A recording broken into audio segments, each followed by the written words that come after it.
Anda masih di Selamat Pagi Cirebon pemirsa, dan di pagi hari ini adalah hari yang sangat bersejarah ya, karena hari ini bertepatan dengan 1 Oktober Hari Kesaktian Pancasila. Dan tadi baik Kang Toto maupun Kang Zen ini sudah menjelaskan tentang bagaimana sih pendapat tentang Hari Kesaktian Pancasila ini. Dan Hari Kesaktian Pancasila ini ada benang merah dan berkaitan erat dengan adanya usaha untuk mencoba mengganti ideologi Pancasila ini dengan ideologi lain, dan terbukti akhirnya tetap ideologi Pancasila tetap hingga saat ini pemirsa masih menjadi ideologi bangsa kita. Kang Jan, ini menyambung dari Kang Toto tadi ya, Kang Jan, bahwa ini relevansi ya, berbicara relevansi Pancasila ini bukan hanya untuk generasi saat ini milenial, tetapi juga untuk generasi yang akan datang. Pendapat Anda? Maksudnya nilai-nilai luhurnya Kang Toto ya? Iya. Baik, sebelum menjawab itu saya mungkin koreksi dulu ya. Pancasila itu bukan satu ideologi. Karena negara itu adalah benda mati. Berideologi itu kan berkeyakinan. Hanya orang yang hidup atau makhluk hidup lah yang punya keyakinan. Karena sekali lagi, kalau kita harus sebelum mengedukasi, kita harus tahu sejarah Pancasila itu seperti apa dulu. Karena Pancasila itu adalah filosofi, menurut Bung Karno itu filosofis grounds lah, dasar filosofi bangsa Indonesia. Bahkan menurut Pak Harto itu kan asas tunggal. Asas tunggal Pancasila ya, gitu ya. Ya memang pro kontra ya. Sekarang kan BPIP mengatakan ideologi. Ya memang kita bicara secara akademis ya. Secara akademis ideologi itu kan bentuk keyakinan orang terhadap sesuatu ya, gitu kan. Tapi kalau negara itu kan benda mati atau konstruksi hukum negara itu. Maka saya pribadi tidak setuju bahwa Pancasila adalah ideologi gitu ya. Baik, ya tadi seperti tadi. Jadi kita bagaimana mengedukasi pada kaula muda baik sekarang maupun masa depan. Karena sangat seperti saya bilang tadi bahwa Pancasila itu menurut saya sangat sempurna. Sempurnanya apa? Semua 5 asas itu berkaitan banget. Satu, negara Indonesia bukan negara memang religi, tapi semua berketuhanan. Semua warga negara Indonesia pasti beragama. Karena ada dalam pasal ayat sila pertama. Maka kemudian ketika sila pertama itu kita ajarkan semua masyarakat bahwa bagaimana cara bertuhan dengan keyakinan masing-masing. Tentu setiap agama mungkin ibaratnya mengajarkan, pasti mengajarkan kebaikan. Logikanya seperti itu. Maka kemudian berkorelasi kepada sila kedua, yaitu kemanusiaan.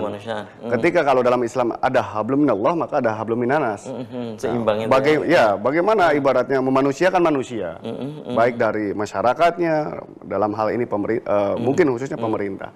Setelah memanusiakan manusia, maka di situ karena manusia itu punya hati yang baik, maka kemudian bagaimana melakukan keberadilan atau keadilan sosial. Artinya semua orang punya hak yang sama, gitu kan.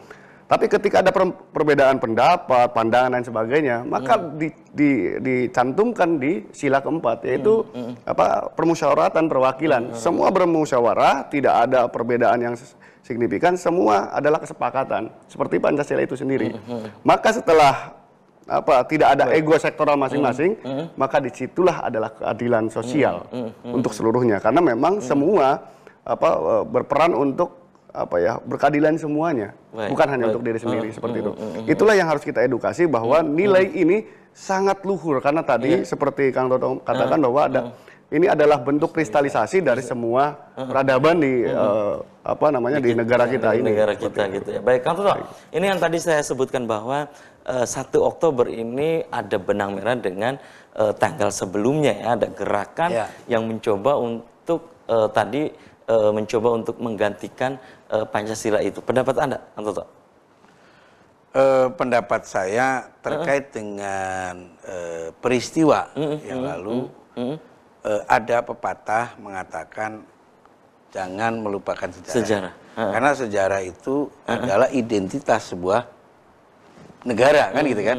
Nah, peradaban itu memang dibacanya dari sejarah. Nah, ketika kemudian kita tahu bahwa dari sejarah itu pada sehari sebelumnya ada kejadian, kan gitu kan. kejadiannya 30 memang September itu ya. Iya.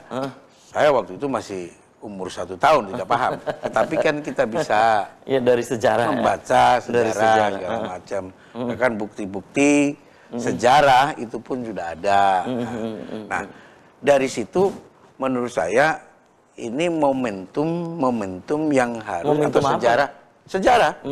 Momentum sejarah yang harus selalu diingat.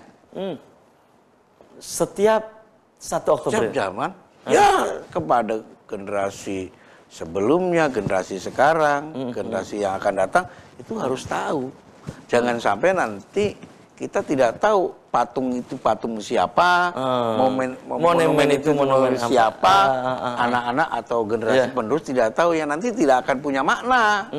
Nah, menurut saya kita maknai itu adalah sebuah sejarah.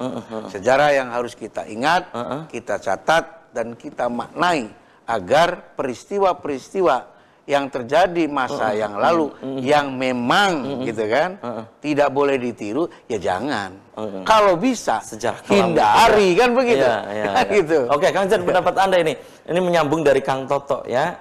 Ada benang merah dengan peristiwa sebelumnya dengan gerakan 30 September itu. Pendapat Anda, Kang Jan?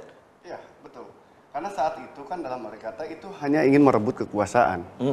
Kembali lagi kepada ego kelompok, ego sektoral, bahwa bagaimana caranya mendapatkan kekuasaan, maka berlakulah